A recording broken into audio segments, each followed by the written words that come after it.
प्रस्तावना, इंट्रोडक्शन। भारत की धरती विश्व की सबसे प्राचीन और समृद्ध सभ्यताओं में से एक की जननी रही है। इसी धरती पर लगभग 2500 ईसा पूर्व के आसपास एक ऐसी सभ्यता विकसित हुई जिसने मानव जीवन को शहरी स्वरूप, स्वच्छता और व्यवस्थित जीवन शैली की दिशा में अग्रसर किया। ये सभ्यता थी सिंधु घाटी सभ्यता, जिसे हड़प्पा सभ्यता, हरप्पन सिविलाइजेशन भी कहा जाता है।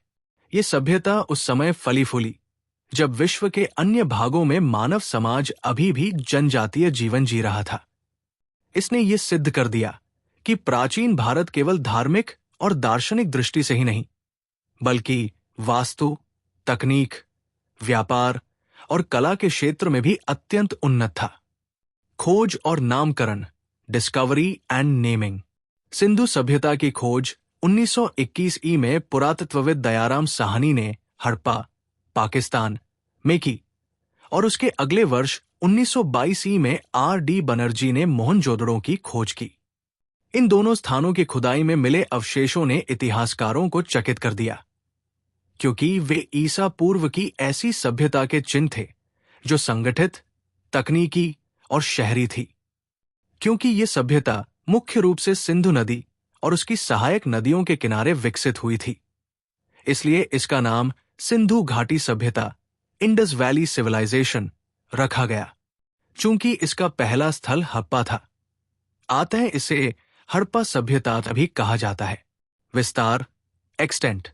सिंधु सभ्यता का क्षेत्र बहुत विशाल था। उत्तर में मंडी, जम्मू कश्मीर, दक्षिण में धोलावीरा, गुजरात, पश्चिम में सुतकागेंडोर, बलूचिस्तान और पूर्व में राखीगढ़ी व बनावली, हरियाणा तक ये फैली हुई थी। ये क्षेत्र लगभग 12,50,000 वर्ग किलोमीटर में फैला था, जो उस समय की मिस्र या मेसोपोटामिया सभ्यता से कहीं बड़ा था। अब तक इसके 1,600 से अधिक स्थल खोजे जा चुके हैं। प्रमुख स्थल, मेजर साइट्स। स्थल वर्तमान स्थान, प्रमुख विशेषता: हड़प्पा पाकिस्तान, पंजाब, अनाजागार, मिट्टी की मूर्तियां, नगर योजना। मोहनजोदड़ो पाकिस्तान, सिंध, महान स्नानागार, नाचती हुई लड़की की मूर्ति। धोलावीरा गुजरात, जल संचय प्रणाली, 3 भागों में नगर विभाजन। लोथल गुजरात गोदी, डॉकयार्ड, मोती निर्माण केंद्र। कालीबंगा राजस्थान, जले हुए खेतों के निशान, अग्निवेदिया। राखीगढ़ी हरियाणा, भारत का सबसे बड़ा हड़प्पाई स्थल। बनावली हरियाणा, कृषि और व्यापार के प्रमाण। चनहुद्रो पाकिस्तान, मोती निर्माण केंद्र, खिलौने। सुतकागेंडोर पाकिस्तान, बलूचिस्तान, समुद्री व्यापार का प्रमाण। नगर योजना, अर्बन प्लानिंग। सिंधु सभ्यता की सबसे महान विशेषता उसकी उन्नत नगर योजना थी। शहरों का निर्माण एक ग्रिड प्रणाली, ग्रिड पैटर्न में हुआ था। सड़कें उत्तर दक्षिण और पूर्व पश्चिम दिशा में सीधी चलती थी और एक दूसरे को समकोण पर काटती थी। शहर 2 भागों में विभाजित थे। ऊंचा किला भाग, सिड्डल प्रशासनिक, धार्मिक और सार्वजनिक भवन। निचला नगर भाग, आम नागरिकों के आवासीय क्षेत्र। हर घर में पकी ईंटों की दीवारें, कुएं, स्नानघर और नालियां थी। नालियों की व्यवस्था अत्यंत उन्नत थी। वे ढकी होती थी और मुख्य नालियों से जुड़ी होती थी। ये व्यवस्था ये दर्शाती है कि सिंधु सभ्यता के लोग स्वच्छता, स्वास्थ्य और वैज्ञानिक सोच के प्रति सजग थे। मोहनजोदड़ो का महान स्नानागार, ग्रेट बाथ, उनकी स्थापत्य और धार्मिक समझ का उत्कृष्ट उदाहरण है। ये संभवतः धार्मिक स्नान या सामाजिक समारोहों के लिए प्रयोग में आता था। वास्तुकला, आर्किटेक्चर। भवन पकी हुई ईंटों, बेक्ड ब्रिक्स से बने थे, जिनका आकार लगभग समान था। ये मानकीकरण, स्टैंडर्डाइजेशन की समझ दर्शाता है। घर 1 या 2 मंजिला होते थे और छतें समतल। दरवाजे सड़कों की बजाय गलियों की ओर खुलते थे, जिससे गोपनीयता बनी रहती थी।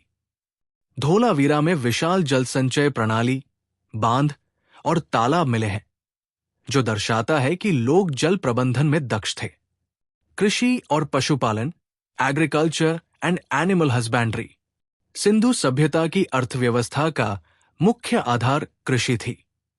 प्रमुख फसलें गेहूं, जौ, कपास, तिल, सरसों, खजूर। सिंचाई नदी, वर्षा और नहरों के माध्यम से की जाती थी। कृषि उपकरण लकड़ी और तांबे से बने हल, हसिया आदि। कालीबंगा में जले हुए खेतों के निशान ये दर्शाते हैं कि वहां फसल चक्र, क्रॉप रोटेशन का ज्ञान था। पशुपालन भी महत्वपूर्ण था। गाय, भैंस, बकरी, भेड़, ऊंट और हाथी का पालन किया जाता था। बैल खेती और परिवहन दोनों के लिए उपयोगी था। शिल्पकला और धातुकला, आर्ट एंड क्राफ्ट, सिंधु सभ्यता के लोग उच्च कोटि के कारीगर, आर्टिसंस थे। धातुकला तांबा, कांसा, सोना, चांदी, सीसा और टिन का प्रयोग किया जाता था। मूर्तिकला नाचती हुई लड़की, डांसिंग गर्ल, कांस्य की बनी, मोहनजोदड़ो से मिली। पुजारी राजा, प्रीस्ट किंग, पत्थर की बनी, गौरवमयी आकृति। मिट्टी की वस्तुएं, खिलौने, बर्तन, मूर्तियां, मोहरें, सील्स। मोती निर्माण केंद्र, लोथल, चनहुदड़ों और धोलावीरा। बुनाई और वस्त्र निर्माण, कपास के वस्त्र बनते थे। ये विश्व की सबसे पुरानी कपास उत्पादक सभ्यता थी। व्यापार, ट्रेड एंड कॉमर्स, सिंधु सभ्यता में आंतरिक व बाह्य व्यापार दोनों अत्यंत विकसित थे। व्यापारिक वस्तुएं अनाज, मोती, धातुएं, आभूषण, मिट्टी के बर्तन, पत्थर की मूर्तियां। व्यापार के लिए मापन और तोल प्रणाली, वेट्स एंड मेजर्स का प्रयोग किया जाता था। लोथल का डॉकयार्ड दर्शाता है कि यह सभ्यता समुद्री व्यापार में भी उन्नत थी। मेसोपोटामिया के अभिलेखों में मेलुहा नाम से सिंधु क्षेत्र का उल्लेख मिलता है, जिससे अंतर्राष्ट्रीय व्यापार संबंधों का प्रमाण मिलता है। धार्मिक जीवन, रिलीजन, सिंधु सभ्यता के लोग बहुदेववादी, पॉलीथेइस्टिक थे। मातृदेवी, मदर गॉडेस की पूजा उर्वरता का प्रतीक। पशुपति देवता, प्रोटोशिवा की मुहरें, त्रिमुखी आकृति, चारों ओर पशु, संभवतः भगवान शिव का प्रारंभिक रूप। पवित्र वृक्ष, पीपल का वृक्ष पूजनीय था। पवित्र पशु, बैल और यूनिकॉर्न जैसे जीव धार्मिक प्रतीक थे।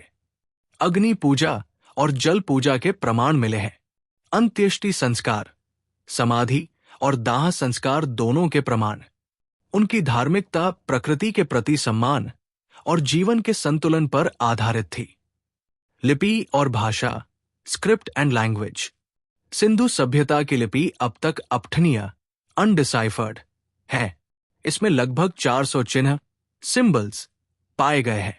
लेखन की दिशा दाएं से बाएं, राइट टू लेफ्ट।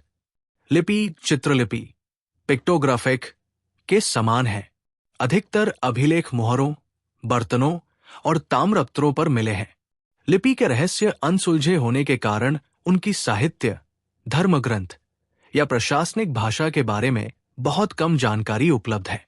समाज और प्रशासन, सोसाइटी एंड एडमिनिस्ट्रेशन, सिंधु सभ्यता का समाज संगठित, शांतिप्रिय और समानतावादी था।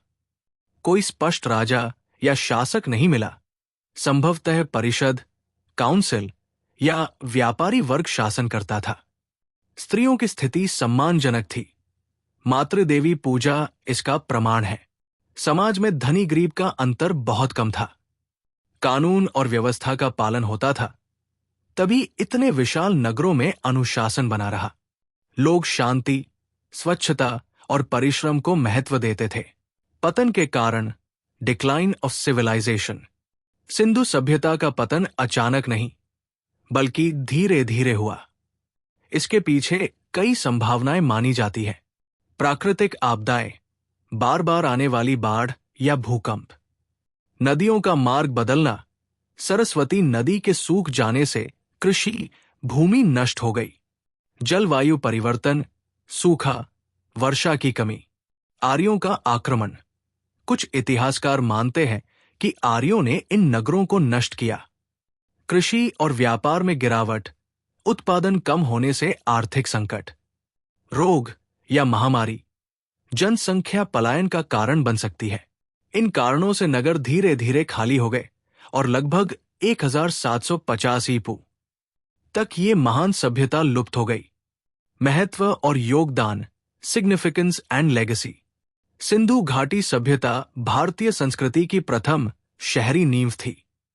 इसने मानव सभ्यता को अनेक महत्वपूर्ण योगदान दिए।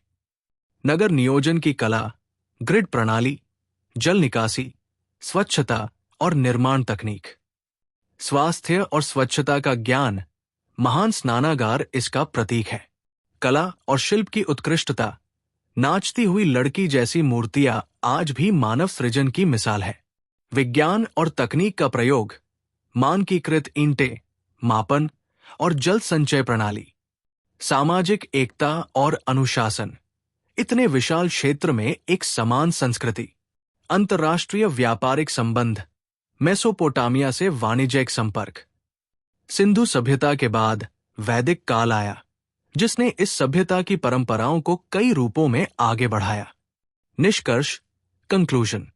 सिंधु घाटी सभ्यता मानव सभ्यता का वो स्वर्ण युग थी, जिसने दिखाया कि मनुष्य केवल जीवित रहने के लिए नहीं, बल्कि संयोजन, सृजन और संगठन के लिए भी बना है। ये सभ्यता केवल ईंटों, नालियों और नगरों का समूह नहीं थी। ये एक ऐसी जीवन पद्धति थी जिसमें विज्ञान, कला, धर्म और संस्कृति का अद्भुत संतुलन था। इसका पतन भले ही रहस्य बन गया हो, पर इसकी उपलब्धियां आज भी भारत की आत्मा में जीवित है। सिंधु घाटी सभ्यता ने हमें सिखाया, सभ्यता का अर्थ है स्वच्छता, सहयोग और सृजनशीलता।